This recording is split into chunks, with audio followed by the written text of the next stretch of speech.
அகவிலைப்படி உயர்வு, பழைய ஓய்வூதிய திட்டம் உட்பட்ட பல்வேறு கோரிக்கைகளை வலியுறுத்தி திடீரென மறியலில் ஈடுபட்ட ஓய்வு பெற்ற போக்குவரத்து பணியாளர்களால் சென்னை அண்ணா சாலையில் போக்குவரத்தானது பாதிக்கப்பட்டிருக்கிறது. அந்த காட்சிகளை தற்போது நேரலையில் பார்க்கலாம்.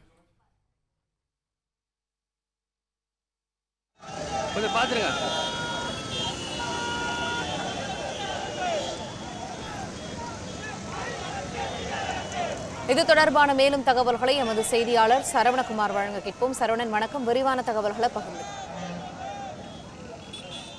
சிஐடி போக்குவரத்து ஊழியர் சங்கம், அதே போன்று ஓய்வு பெற்ற போக்குவரத்து ஊழியர்கள் அமைப்பினர் இணைந்து நேற்று முதல் தொடர் போராட்டத்தை அவர்கள் அறிவித்து பல்லவன் இல்ல முன்பு, மாநகர போக்குவரத்து கழகம் முன்பு அவர்கள் மறியலில் ஈடுபட்டார்கள்.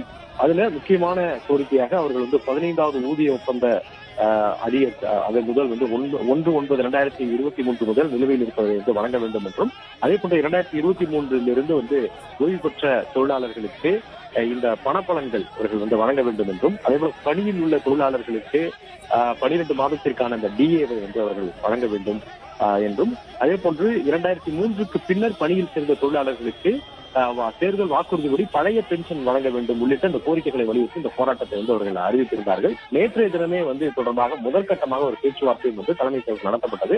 ஆனால் அந்த பேச்சுவார்த்தையில் எந்த விதமான உடன்பாடும் எட்டப்படாத நிலையில் தொடர்ந்து இந்த தொடர் போராட்டம் அவர்கள் நடத்தப்படும் என்று அறிவித்திருந்தார்கள். இன்று காலையில அவர்கள் போராட்டத்தை அறிவித்திருந்த இந்த பல்லவன் இல்லம் அருகே அவர்கள் போராடுவதற்காக வந்தபொழுது காவல்துறையினரால் கைது செய்யப்பட்டார்கள். போராட்டத்திற்கு வரும்பொழுதே தொடர்ந்து கைது செய்யப்பட்டிருந்தார்கள்.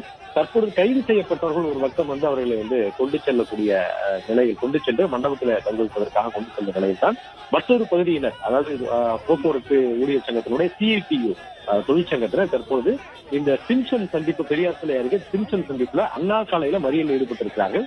சாலையில் படுத்துக் கொண்டு அவர்கள் போராட்டத்திலும் ஒரு பகுதியில் ஈடுபட்டு வருகிறார்கள். அவர்களை வலுக்கட்டாயமாக காவல்துறையினர் கைது செய்ய நடவடிக்கைகள்ல ஈடுபட்டு வருகிறார்கள். இதன் காரணமாக இந்த அண்ணா சாலையில சிம்சன் சந்திப்பு நடக்கக்கூடிய இந்த போராட்டத்தின் காரணமாக அண்ணா சாலையில ஒரு பகுதி, அதாவது அண்ணா சாலை ஸ்பென்சர் சந்திப்பு ரிச்சிஸ்ட் சாலை வழியாக வரக்கூடிய வாகனங்கள், சென்ட்ரல் நோக்கி செல்லக்கூடிய இந்த வாகனங்கள் எல்லாமே போக்குவரத்து நெரிசலால் செல்ல முடியாமல் நிற்கிறது. சிம்சன் சந்திப்பில் இருந்து அந்த ரிச்சி சாலை சந்திப்பு, அங்கிருந்து எம்ஆர்எஃப் ஜங்ஷன் சந்திப்பு இருக்க பகுதி வரை தொடர்ந்து இந்த போக்குவரத்து நெரிசல் நீடிக்கிறது. அதே போன்று வாலஜா சாலையில் இருந்து வரக்கூடிய வாகனங்களும் வர முடியாமல் அங்கு போக்குவரத்து நெரிசல் ஏற்பட்டிருக்கிறது.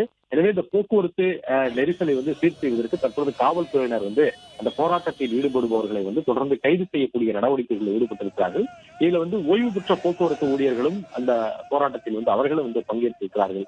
அதனால் அவர்களையும் அந்த சாலையில் படுத்துக் கொண்டு அவர்கள் இந்த போராட்டத்தில் ஈடுபடுவதனால அவர்களை கைது செய்யக்கூடிய நடவடிக்கையில் காவல்துறையினர் ஈடுபட்டிருக்கிறார்கள். கைது செய்து அருகில் இருக்கக்கூடிய சிந்தாதிரிப்பேட்டை பகுதியில் இருக்கக்கூடிய சமூக நலக்கூடத்திற்கு அவர்களை கொண்டு செல்வதற்கான நடவடிக்கையில் ஈடுபட்டிருக்கிறார்கள். ஒரு 50 பேர் அந்த பகுதியில் தற்போது மறியல் போராட்டத்தில் ஈடுபட்டிருக்கிறார்கள். சம்பவ இடத்துல குறைவான எண்ணிக்கையிலேயே காவல்துறையினர் இருப்பதனால கூடுதலாக போலீசார் அந்த பகுதிக்கு வரவழைக்கப்பட்டிருக்கிறார்கள். திருவல்லிக்கேணி காவல் மாவட்ட துணை ஆணையர் தற்போது அவரும் அவருடைய அந்த தனிப்படையினரும் தற்போது அந்த கைது நடவடிக்கைகள் ஈடுபட்டிருக்கிறார்கள். கூடுதலாக போலீசார் வரவழைக்கப்பட்டு போராட்டத்தில் ஈடுபட்டவர்களை உடனடியாக அவர்களை கைது செய்து அப்புறப்படுத்தி போக்குவரத்தை சீர் செய்வதற்கான பணிகள்ல காவல்துறையினர் ஈடுபட்டிருக்கிறார்கள்.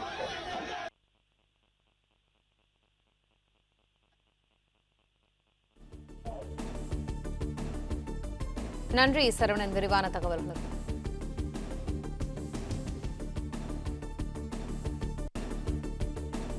பிளே ஸ்டோர் மற்றும் ஆப் ஸ்டோரில் இருந்து பாலிமர் செயலியை QR கோடு மூலம் பதிவிறக்கம் செய்யுங்கள். செய்திகளை உடனுக்குடன் பெறுங்கள்.